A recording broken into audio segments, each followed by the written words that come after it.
laawol kisal ko laawol peewal e ɓantal. ونعوذ بالله من شرور أنفسنا ومن سيئات أعمالنا. من يهده الله فلا مضل له ومن يضلل فلا هادي له، وأشهد أن لا إله إلا الله وحده لا شريك له، وأشهد أن محمدا عبده ورسوله. يا أيها الذين آمنوا اتقوا الله حق تقاته ولا تموتن إلا وأنتم مسلمون.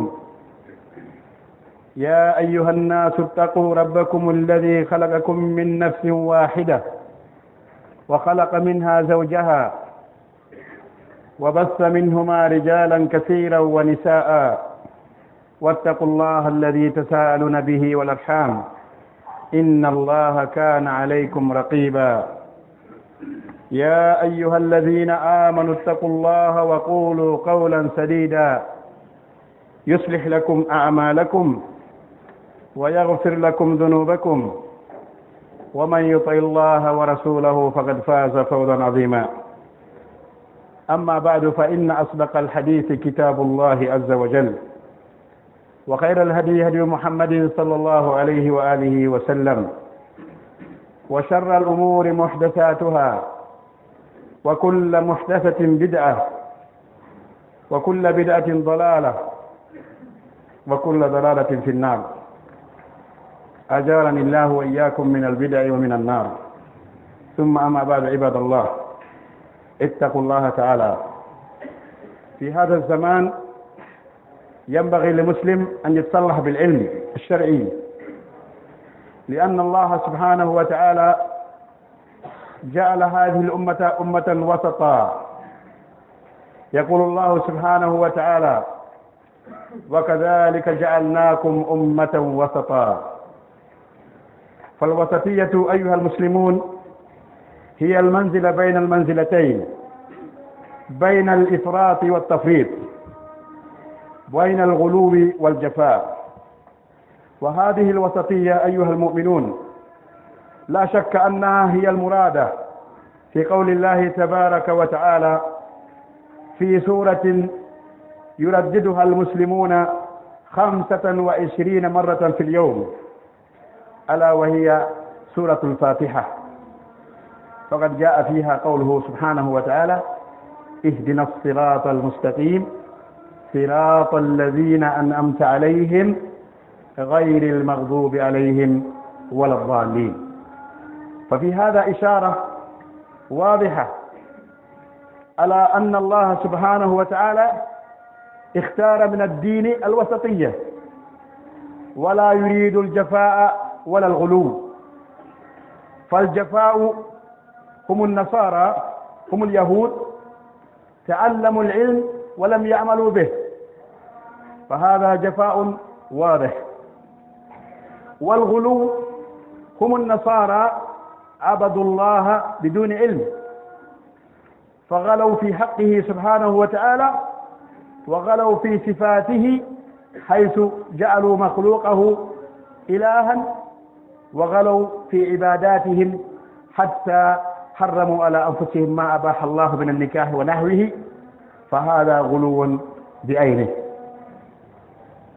أيها المؤمنون، في هذا الزمان كثر المتكلمون، وانتشر الدعاة والداعون، وصار كل واحد يدعي أنه على المنهاج، وأن طريقه هو الصواب، وأن من على خلاف قوله أو مذهبه فهو من أهل النار. هذا ولا شك أن هذا مما ابتلي به أمة الإسلام في هذا الزمان. وكان النبي صلى الله عليه وسلم قد تحدث عن هذه الظاهرة في أحاديث متفق عليها في الصحيحين وغيرها من أحاديث الفتن، حيث كان النبي صلى الله عليه وسلم يقول: إذا رأيت العامة يتكلم في الشؤون الخاصة فانتظر الساعة. وهذا هو الزمان، حيث صار كل واحد يتكلم بالعلم، بل في كبار العلم، دون أن يستند إلى قول رصين أو منهج صحيح. وكان النبي صلى الله عليه وسلم بين للناس أنه إذا وقع ما أشار إليه من الفتن فالأسلم والسليم من استمسك بالسنة، حيث جاء في حديث الإرباد بن ساري رضي الله تعالى عنه وهو مخرج في الصحيح وغيره،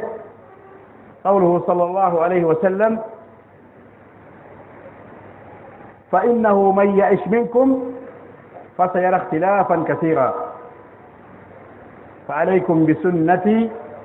وسنة الخلفاء الراشدين المهديين من بعدي عدوا عليها بالنواجذ وإياكم ومحدثات الأمور فإن كل بدعة ضلالة وكل ضلالة في النار. والحديث ورد بطرق متعددة. أورد الإمام اللالكائي رحمه الله في كتابه اعتقاد أهل السنة بسند صحيح عن ابن عباس رضي الله تعالى عنهما في تفسير قوله سبحانه وتعالى: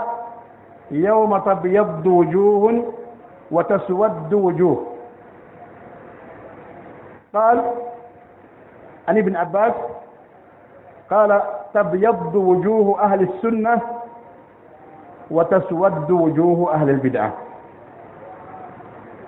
قيل للإمام أحمد رحمه الله كما أورده ابنه في كتاب السنة، قال: واحد من طلابه دعا له قال له: نسأل الله أن يميتنا على الإسلام. قال: أي الإمام؟ وعلى السنة. فأضاف الإمام رحمه الله كلمة وعلى السنة. لماذا؟ للدلالة على كثرة سبل الإسلام وأنها متنوعة، ليس كل من يدعي أنه مسلم هو على السنة، فلذلك اختار أن يمات على السنة حينما دعا له ذلك الداعي. فنسأل الله سبحانه وتعالى أن يحيينا وإياكم على السنة. باو يتي الله سبحانه وتعالى الله تدر سنيدو حمد يتيده يتنيدو الله دي مودum فو te yetti Allah hare wadi ko haani wadde te yettaare mo lorata ma hunde kanko subhanahu wa ta'ala ko yettinido e dendanangal alhaaliji ɗi irro moƴƴere makko nden e nemaji makko ɗin tawde Allah subhanahu wa ta'ala no moƴƴe meɗen no nemini en nemaji ɗi en anda watti e hoore nemaji ɗi anduɗen ɗin. Nemaji ɗi en anda ɗin ɓuri ɗuuɗude ko ɗum waɗi hay hunde ala ko wawete hiɓɓindirede ɗum si wona yettugol mo kanko Allah subhanahu wa ta'ala. ɗum noon en yettimo tawde noon ko mawni ma ko ɓuri mawnude e nemaji ɗi Allah subhanahu wa ta'ala moƴƴi e meɗen ko ngal ɗo peewal e oɗo l'islam ko moƴƴi e meɗen waɗe julɓe. en yettimo kanko Allah subhanahu wa ta'ala e on ɗo nema no hani yettirede muɗum. yentori Allah subhanahu wa ta'ala yo Allah waɗen yettoɓe nemaji makko ɗin. ko hedditi kon fof hande kadi e nemaji ɗo moƴƴi e meɗen ɗin ɗon ko jokkituɗi wona lasli. ɗum ɗon aray ɗi fof majji koɗi yettade muɗum en yettimo kanko Allah subhanahu wa ta'ala to ɗi fof majji. en du'anake nelaɗo makko Muhammad sallallahu alayhi wa sallam ɓurɗo moƴƴude annabaɓe ɓen ɓurɗo teddude e maɓɓe tawde Allah subhanahu wa ta'ala suɓike mo oɗo hoola nde ɗo hoolare ɓurde mawnude ko wiyete kon al amanatul uzma.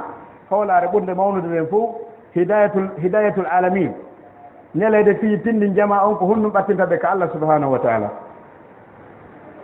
Allah kadi holli e wondema hiiɓe hoolodiri nelaɗo sallallahu alayhi wa sallam ko holniɗo golle ko yamira kon fof kadi hay hunde o ɓeydali hay hunde ɗuytali o maayi kay Allah subhanahu wa ta'ala no yarnimo yalli ko wi kon hiɗen andi ka wiyaɗo waraditu lakumul islama dinan. holli wondema konko wondet ton kon hay hunde ala ko ɓeyda tawi hina e makko kanko Allah subhanahu wa ta'ala iwi tawi fof ɗum ɗon fof tampon ko tampa mum on ko rida Allah subhanahu wa ta'ala wondet ton. ɗum noon e yetti Allah subhanahu wa ta'ala en duwanike oɗo nelaɗo makko Muhammad sallallahu alayhi wa sallam yo Allah yoɓmo jeddi ko ɓuri moƴƴude ko yimɓe dendanangal annabaɓe feƴƴiɓe ɓen fof. yo Allah ɓeydanmo jamɓe kisiye ka wonɗon kanko e ɓeygude makko ne e sahaba e makko ɓen cukkiɓe hiɗɗiɓe woɗɗitiɓe fof e dendanangal julɓe moƴƴuɓe iwtiba makko no moƴƴiri ha ñande dargal ngal daroye musidɓe julɓe tedduɓe arni si ɗum feƴƴi en wasodiri ɓeydugol hulgol Allah subhanahu wa ta'ala. hulgol Allah ko jooɓo ala ko goɗɗo yahowo ko Allah subhanahu wa ta'ala ko ɗaɓɓata ko yooɓo ɓuri kulol Allah subhanahu wa ta'ala. e wasodiri jokkugol laawol ko ɓenta kon laawol juste milier alwasatiya hakkundewol e o zamanu mo wonɗen ɗo piiji ɗi fof ukkodiri jillodiri yimɓe ɓen fof kala waɗi hoore muɗum jol laawol. joni noon anne ɗon hiɗa faala daɗal fiya daɗoy ko Allah subhanahu wa ta'ala ko ɓe jokka ngol laawol hakkunde ngol nelaɗo sallah sallama maakiti muɗum mo Allah subhanahu wa ta'ala yamiriti muɗum. aya ka sorto Baqara ko Allah subhanahu wa ta'ala wi en o waɗi en ene yimɓe hakkundeɓe yimɓe wasatiye wasat ko ya won ɗon ɗaɓɓita ko honɗum woni laawol wasat surtout fewno ɗo ka tawata hande kala e zamanu ngun ɗo leydi be leydi heɓike toon yimɓe yaaroɓe to ma yaaroɓe to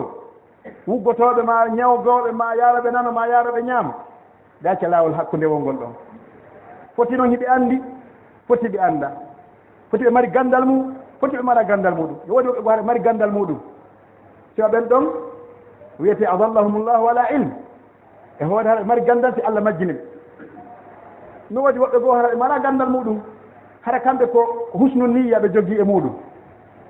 tanginagol tun ɓeeɗo ɗaynata men ɓeeno men yiɗi ɓe ni ɓeeɗo ɗaynata ɓeeɗo fenata ɓe wodata ko anda ɓe waɗata ko sella o yaha ɗon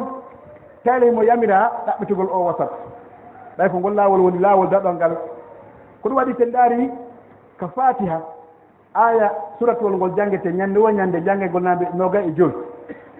hino nder toon yamirgol ɗen fi wasatiya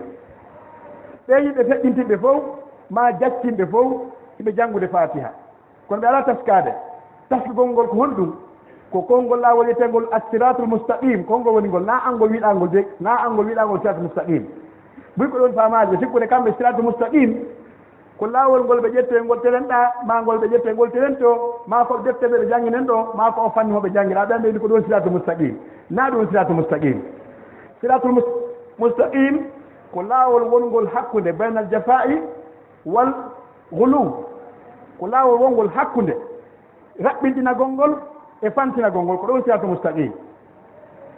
ko hongol no woni ngol Allah subhanahu wa ta'ala joopi simangol sifaji ɗin o haali ihdina siratal mustaqim o wi sirata alladina anamta alayhim andi ɓen noon ko yimɓe ɗaɓɓal ɓen gayril mahdubi alayhim nanon ngol laawol yimɓe tikkanaɓe gila nde may annasara gila e alyahuda ɓe ɗo yimɓe tikkanaɓe ɓe wi mahdubi alayhim ko alyahuda si hon ɗum ɓe jangi ɓe andi gongam ɓe sali hutorde wayi so wi andi sali mathalu alladina humilu tawrata thumma lam yahmiluha kamathali lhimari yahmilu asfara kamɓe ɓe gollitirali ko ɓe jangi ko annabi Moussa ko addanoɓe ko fof ɓe walimi ɗum ɗon ɓe ɗaɓɓi goɗɗum go ɓe watti ɗon ɓe jokki goɗɗum go ko ɓe ɗaɓɓi kamɓe ɓe acci ko wiya kon ɗon joni noon sa acciti ko woni lasli kon sa golliri goɗɗum ka sariya haray no wayi ko a wiyeteɗo ko a saliɗo puisque kon ko gollaɗon ala na valable kala noon ƴettuɗo jikku mo on ɓen ɗon jogii e leydi be leydi ma e mofte be mofte haray ɓen ɗon ɓe kon tama ɓen ɗon ko ɗum wasi tawi fatiha no jangede ha joni wiyaga fatiha ko fewdo alyahuda ten jangete ha joni ila qiyami saa holli wondema kala jokkuɗo gayril mahdubi lawal mahdubi alayhim haray o jeete ɓen ɗon ko wona noon wala dallin wona majjuɓe ɓen kadi majjuɓe ɓen ko honno no fuɗɗi annasara ɓe rewi Allah subhanahu wa ta'ala tayna e hoore gandal ɓe jokki ɓe fantini rewgol Allah subhanahu wa ta'ala ɓe fantini tele makka finde wiyete kon itiqad ha ɓe wi Allah no mari ɓiɗɗo ha woɓɓe goo wi ɗum ɗon wurin ɓe feƴƴo yesso ɓe wi wurin ko woni Allah ɓe fantini ka dewal ha ɓe wi ɓe resata ɓe fantini e piiji ɓuyɗe waɗi ɓe fantini tawate fof ɗen andima goɗɗum goo ko janngo ɓen haɗa andi fiman almuhim laawi ɗin sengo ga e sengo ga ɗin ɗon ɗiɗi noon ko ala safa halaka sengo ñaamo e sengo nana ko hakkunde won ngol ko ngol laawol sellugol ngol wonɗa torade ñande wo ñande sa juuli inna yo Allah tewne lawol sirata mustaqim harna ngol lawol ɓeeɗa wona lawol ngol lawol ɓeeɗa ngol lawol ko ngol lawol naɓɓangol par ce que ɓeni an amta alayhi ɗum noon haɗay wono gusamanu ɗo heɓugol wasatiya no mettiti tawde hannde nandindiniɓe taalibaɓe ɓen e joomiraɓe gande ɓen e wowloɓe jaɗeɓe ma wowloɓe naneɓen ɓuri heewde e maɓɓe hannde ɓe mara lasli ete usul mu'tamada aleyha yantalik min ha talibul ilm hara usul ji duwaɗe janggede ɗin puisque enen l'islam yettatake e konnguɗi yimɓe ɓe anndaɓe yettatake ka defte gandal islam ko ƴette ko e tonni karmo koɓe mum ɓen hara kadi ko anndaɓe ɓen wiyete rasikuna fil ilm yimɓe anduɓe ɓen ko ɓen juuɗe ɓen gandal islam jangguete woni ibnu sirin rahimahullah o wi inna hada al ilma dinun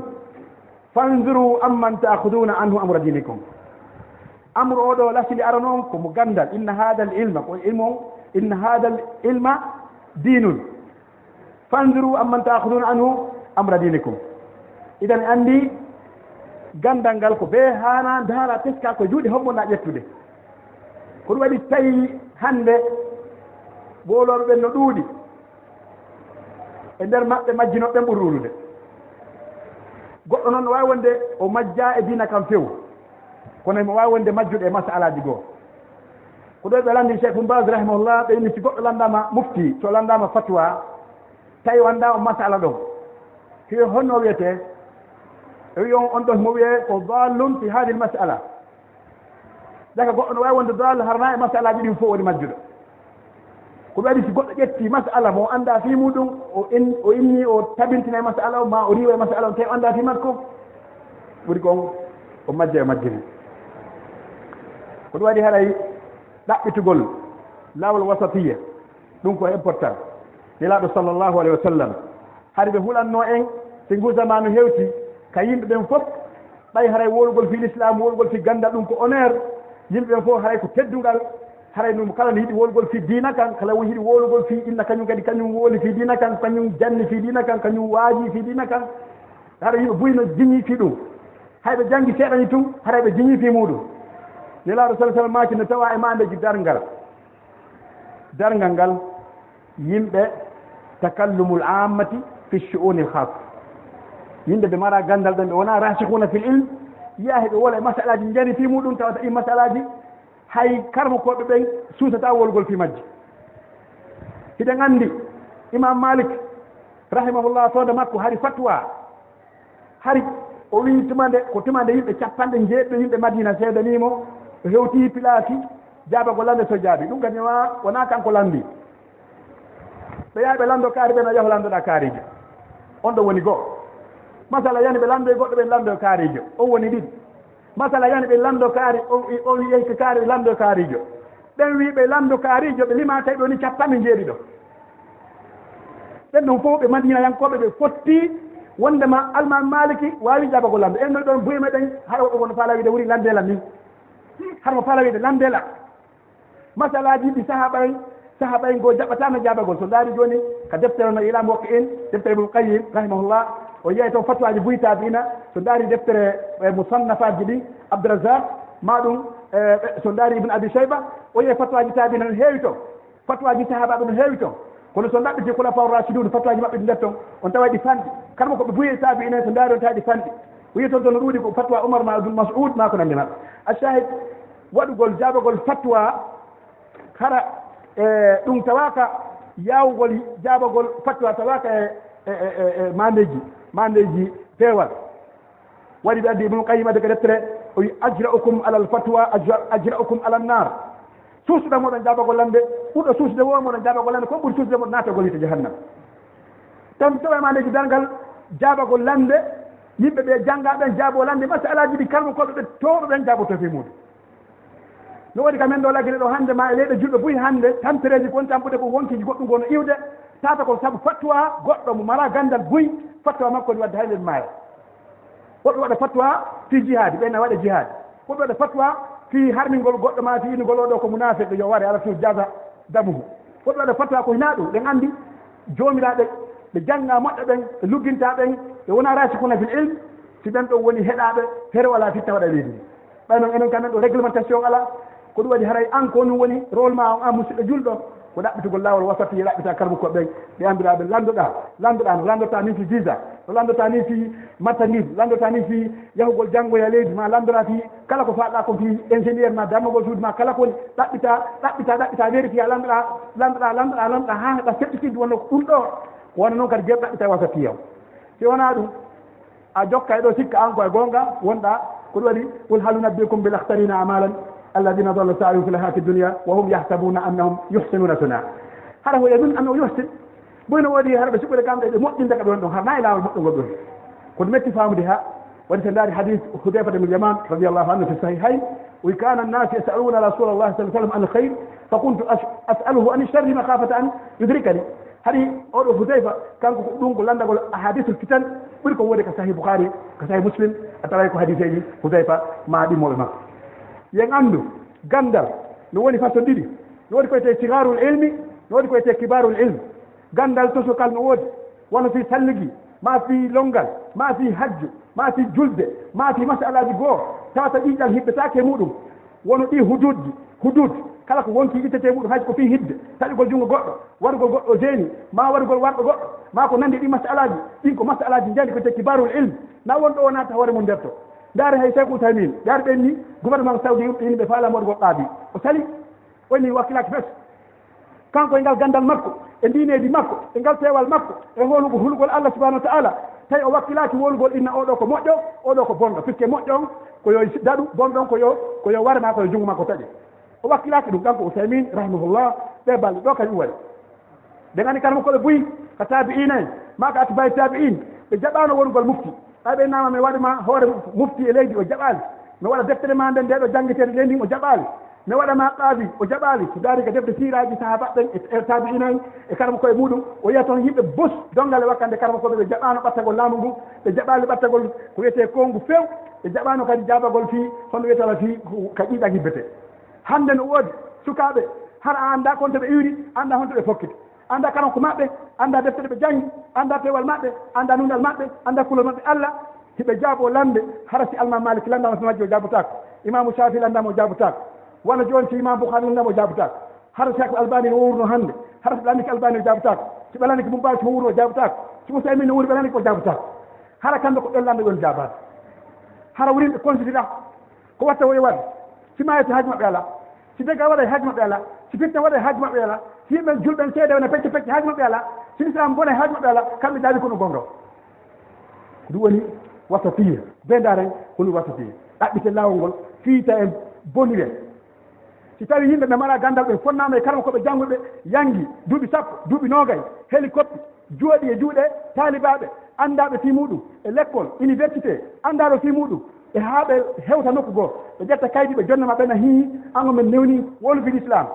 on ɗum fonidirama e neɗɗo mo andaka gandal muɗum eɓɓaka andaka ko hawntongal yeehi andaka karama ko makko ko hombo andaka manhaji makko ko honno anda honto iwi anda honto fokkiti ɓen ɗo fof ƴettako fondirama ɗama pied goto ko ɓen ɗo wooli kon e ko ɓeyɗa wooli kon fof marché ka saare fof goto fof no fota harandi leydi ɗon yobbujiɗe fanka fitna ray so fitna aroyi fof ma yay Allah on tuma verséniyaji ɗi ko ɗum waɗi leyɗe buyi hande ka fitna woni wadde leyɗe buyi hande ka fitna woni wadde wonande huɓɓitiɓe ɓen no andi ko honno taw fitna o fitna ko honno seeɗa ɓe jangini tum defte seeɗa ɓe yalti ɓeyni ɓeeɗa ɓoƴƴa ɓeeɗa jangga ɓeeɗa laaɓa ɓeeɗa ɗuman naaki ɓe jokki ɗum ɓe yawoy ha goɗɗo go ari sorti yimɓe ɓen ƴetti ɓe naɓe ka muɗum moƴƴini ɓe ha moƴƴi addiɓe ga ƴetti jonniɓe doole hande jolɗo no waɗede hande ɓe fof maɓɓe ɓe tilfi woɓɓe no waɗa hisare e quartier ji ɗo hata feƴƴude woɓɓe no waɗa e nokku goɓɓe wata maayi woɓɓe juule mum taƴama koyɗe mum bombe jana fetta yimɓe maaya hara sabu muɗum ko goɗɗo ko wonno fatwa duuɓi nogay ma duuɓi sappo joyi wi hunde ma no harmi hunde ma no harmi hunde ma no harmi o mooɓinde hoore muɗum ɓe mooɓi ha ɓe ɗuuɗi ɓe acciti ɗon goɗɗum go ko duha kippede ɗum kippaka accida ɗon kippi hoore muɗum ha julɓe ayɓe islam ɓe heeɓi lawol ton ɓe naati hande ɓe mooɓi hande ɓe wonnoɓe wisra fof hande kamɓe suufi koɓe goto hande kamɓe ɓe jangga koɓe goto e fof ɓe moɓi woni ɓe dako ɓeni kutta goto joni gueren darto ɓe gaña meɗen go hari nde ñamde ɗum nde ñamde ɗum hari ɓenɗo fof ko hefeɗɗo kono hatte ɓe yiide hande koɓe fof hawti nokku goto darɗe duñu gañana go ɓe wawata duñugol mo yon ɗum Allah jaɓaɓe foftali yimɓe immi yeehi wajiɓe ha rogtuɓe jaɓani ɗum waɗi musidɓe juɓe tedduɓe o ngal ɗo o wasatiya ko wiyete wasatiya karama kojo talibaɓe o wolo ko arali fiisi aroyi yonnu fiis tawi a wooli haɗa a mbaɗa timmatuka probléme waɗi laggine ɗo joni fof yaade kono haɗa hatta si fottiyama to mbeɗa hi ɓeɗo wonnu conseil de ne ɗaɓɓata fiyon ɗum yo Allah subahanahu wa taala jonni lawol moƴƴolngol ko ɗete pewal ngal wasatiya ko ɗaɓɓite ko tigui tigui ɗum ko juuɓe jomiraɓe gandal rasikuna fileni wono imamul alkai rahimahullah ha ibnu qayyim neɗo yettere fawaid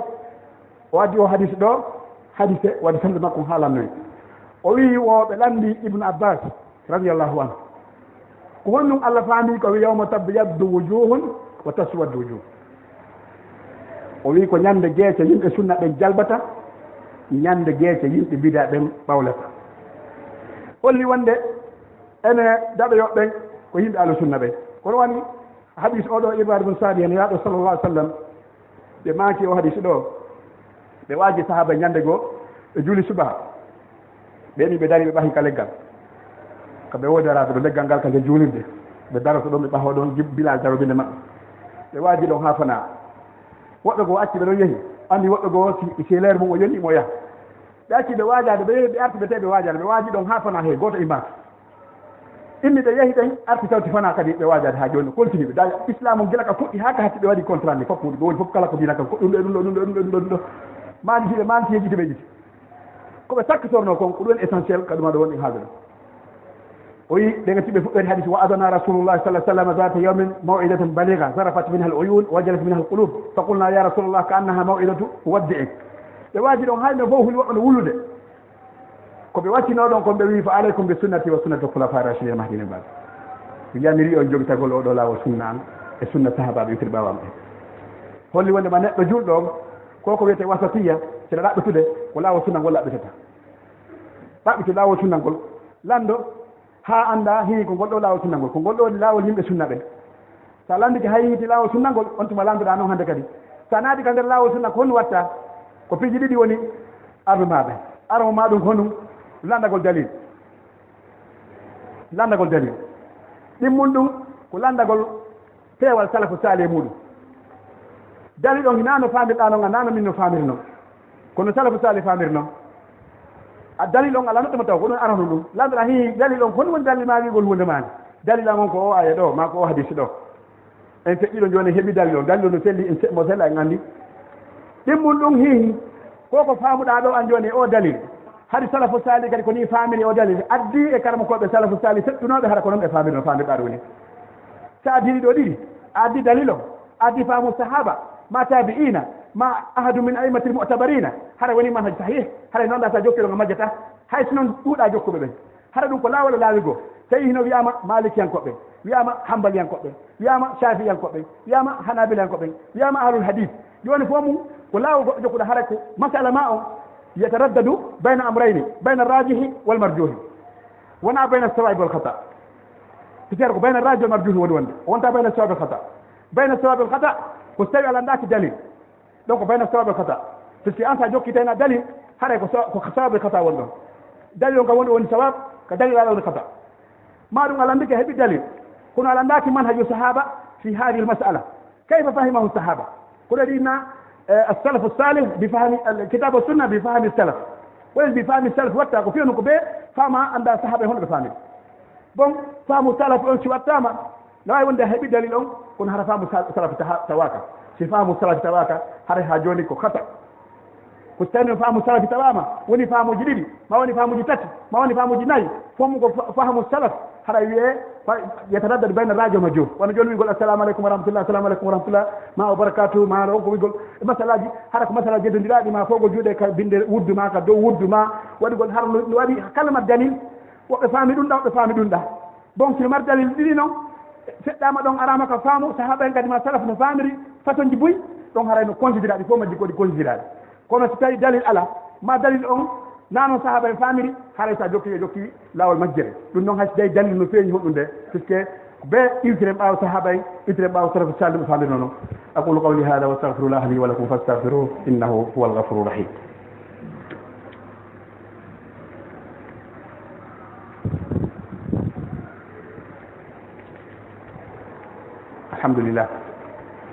الحمد لله وحده والصلاة والسلام على من لا نبي بعده وبعد. أيها المؤمنون، يقول شيخ الإسلام ابن تيمية رحمه الله: السنة يتناول الاعتقاد والعبادات والسلوكيات والأخلاق والمعاملات. فينا سنة، هناك سنة توحيد، أرمك توحيد الله سبحانه وتعالى. هنا وتن إنت الله نهاني وتن لك سنة. كل واحد جبت بينه وبين في التوحيد حركة السنة دي بيته. ورجون سنداري وأنا دفتر إمام أحمد مؤيد دفتر التوحيد وين السنة. وأنا إمام أبو داود مؤيد دفتر التوحيد وين السنة. وأنا ابن أبي عاصم مؤيد دفتر التوحيد وين السنة. وأنا إمام الخلال ما دون أبو حاتم الرازي ما طبراني ما يقولون هاي هذا هو مؤيد دفتر التوحيد وين السنة. وفي أنه في ذاك أنت هو يكون سنة توحيد الناس لفتهم. توحيد الله عز وجل على منهج أهل السنة. وتمر الله سبحانه وتعالى هرك لا ولا أهل السنة. أرنك دول تعبد الله سبحانه وتعالى في الصلاة والعبادة والزكاة والحج والصيام وما إلى ذلك على السنة. تعرف على الله سبحانه وتعالى كدول نجولي تانو نهوري تانو نحج تانو نزكي تانو هرك لا السنة. تاني كمعاملات نهو نتانو يجمع مانغون جسور بول لو بول يكونان دمود فهم على منهج السنة. تاني جواني كأخلاق هجيكولي تاجيكو ما كدي على السنة. لو أدو أدو هجيكو ما بدين كو جتي كو portable ma ko be jetti ko jawrobe to ma yarobe to ma comportement adopté harna direct ko jettato mélanger hara ko comportement ma on har jettaka ka defte Allah ma jettaka sunna sallallahu ma jettaka e manhaji salaf salih dum hara anti dandi dewal mangal ko gonga finde ma tawhid nen ko gonga ko wondira mangal ko halal wal haram ko gonga kono non piji buy kon hara ka akhlaq ka sulukiyat hara dum non ina jetti nokko go ha joni a hebali akhlaq ala manhaji sunna labudda takun akhlaquka muwafiqa lis sunna wala hadi sahaba ko ɗo waɗi hara gera goɗɗon ka laawol hara koye hoore laawol sunna wonɗa. enen fof musidɓe julɓe tedduɓe fiyo o ko wiyete ko wasatiya yo ɗum tabiti e hoore meɗen hiɗe ma responsabilité puisque so inni joni wasatiya o wi ko laawol sunna ko ɗum woni wasatiya kono hono ɗum tabitirta e leydi ndi responsabilité ji no senda karma koɓe ɓen no waɗi ɓe ɓangingol laawol wasatiya ɓe qadre mustata ɓe ɓangina ko honnu laawol wasatiya ko honnu kono Allah faala ko honnu ne laaɓe sallallahu faala no waɗi ɓe ɓangingol e dendanangal moyenji ɗe ɓe jogiiɗi fide wona ka mimbaruji walla ka durusuji walla ka télévision walla ka radio walla ka net walla nokkeli fof kala ka ɓe heeɓi moyen si ɓangingol laawol wasatiyangol ko honto ɓe rewata fi jama o faamu e haalaji ɗin fof ɓe geral ɓe ɓangina ko wona noon jomiraɓe jawle ɓen kamɓe kadi no waɗi ɓe fi wasatiya yo tabitu kamɓe kadi no waɗi ɓe darnugol won l'école ji won université ji ma ɗon centre de formation ji ono institut hara ko mutakhassis andi enen ɗo laggine ɗo e mara université islamique ala e mara institut islamique hara ko mutakhassis janno dina kan tigi tigi ala memini ɗo o ko wallam yaha memini ɗo o ko wallam yaha ala ka waɗi hay hunde kadum hiɗe wayi noon kadi puisque woni joni kala woolay leydi hay Arabie Saoudite en andi ene fof goɗɗo ko jangi Arabie Saoudite o wata ittugol micro o wola e juulide o mara kayit tafsiri hay hombude na wonɗo o kadi imprimata deftere nder leydi tawi batte junngo woɓɓe goo tawaka nder ton deftere nde muuletaka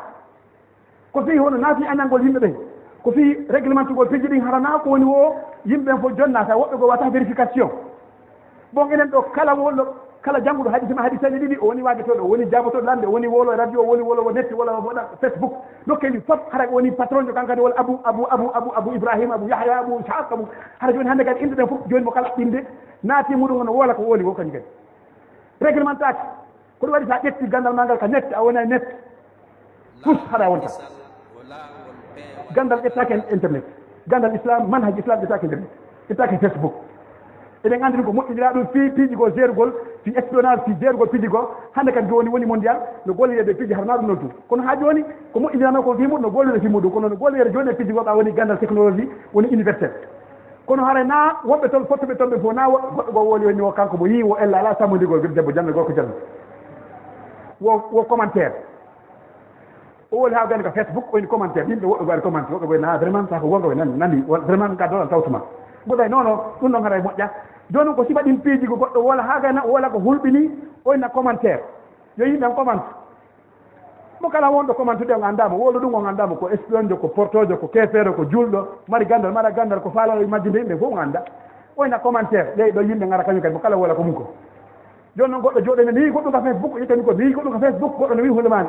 enen ɓe wawi jokkude ko feƴƴata e Facebook karama ko men ɓe accen ɓe ɗon gandal islam kadi acce ngal ɗon jokke ɗon ko ɗori karama ko jolaɗo ɗen onon ɓe julaɓe ɓe Allah yaññani hayso ko yo waɗu association hayso ko yo moɓodir guere nde ɗo maayo onon ɓe yiɗɓe islam damitiɓe ɗum ɗo e nder sarnen ɗo guere darno l'école hay seyna université darne l'école ko fanɗi o hayso ko yimɓe noga e jowa ka jangga formé ɓe jomiraɓe gandal wonɓe fewno ɗo ɓeɗo kamɓe kadi ɓe yaha ɓe janna ɓen ɗon hay goto yiɓetake mi wawi ƴettanɓe garanti karama koɓe wonɓe ɗo ɓe fewno ɗo buye maɓɓe hani ɓe jannude ɗen e maɓɓe hino wawi jannalngol on ɗo yimɓe nogay e jowo e nder duuɓi nayyi hara ɓen ɗon ɓe heeɓi nendi hara hay goto ɗaka e sappo mo kala ƴette leydi mum ɗi yaha janna so darde joni bâtiment o nokkugo ma o luwi nokkugo o daɗɗi yimɓe nogay e jowo ɓen ɗon won ƴettiɓe en charge ɓen ɗon haysi ko zakkaji moɗon ittuɗon ƴettuɗon ɓen ɗon en charge yoɓa noon ɓe ɓen sukaɓe ɗon nogay e jowo ɓe yoɓane ɓe formé e nder duuɓi nayyi hay son ƴettaɗo goto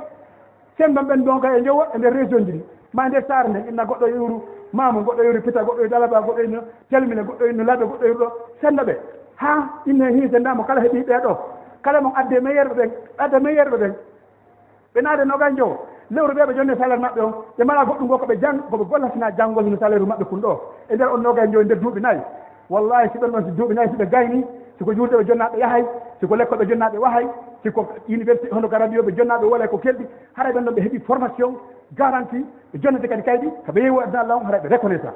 kono o fawda ko ruwande ɗo goɗɗo sumtata ɗo yaha e leydi go wona toon duuɓi ɗiɗi woɓɓe yaha tum arta haɓi ha ɓe hewti haali ɓe fokkiti artugol hiɗen andi imam o mo deftere de imam malik duuɓi nogas mo janggole juuɗe imam malik madina duuɓi nogas woɓɓe yaha ɗo duuɓi ɗiɗi pet duuɓi ɗaɗi pet hitande wotere pet kaɓe yeehi ɗon kadi har hay arabe wata wolde arabe laaɓuɗo ɓe wata arabe haala laaɓuɗo ɓe anda ɓe janggal deftere ɓe andal fannuji ɗi ɓe janggal maqasudu sharia ɓe anda tigi hay futtere manna ɓe janggal tum seeɗa ɓe ara ɗo kamɓe kadi ɗon tijaabo to ɓe lande e moɓugol groupe e faljingol yimɓe e sellinalngol yimɓe ɓeɗo no selli ɓeɗo sella ɓeɗo no falji ɓeɗo falja ɓeɗo no moƴƴi ɓeɗo ko bomɓe hara ɓen ɗon ɓe mara hay gandal ko wiyete kon tigi tigi tasil shar'i ɓe mara ɗum puisque so janggal juuɓe karam koɓe muassilin a wata ɓe ngal gandal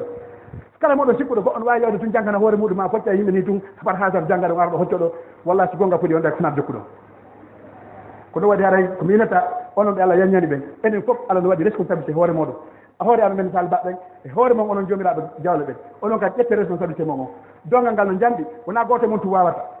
wawata ko jokkuɗon kon luuɗi mbeɗen andi hiɗo walti piji buy on jarama yo Allah jaɓan on kono guere kadi daaro so wawa heɓugol formation yimɓe seeɗaɓe enen fof te maayi hara ɓen ɗon no wawi rontade remplace ɓe nini hiɗi ɗo guila o e bula yattagini hay goto yahani janggo leydi arabe fayɗo tigi tigi ko wiyete ko sina wonɓe sofitaɓe ɗo yahana hoore mum tele nduɗa hay ka woɗɗa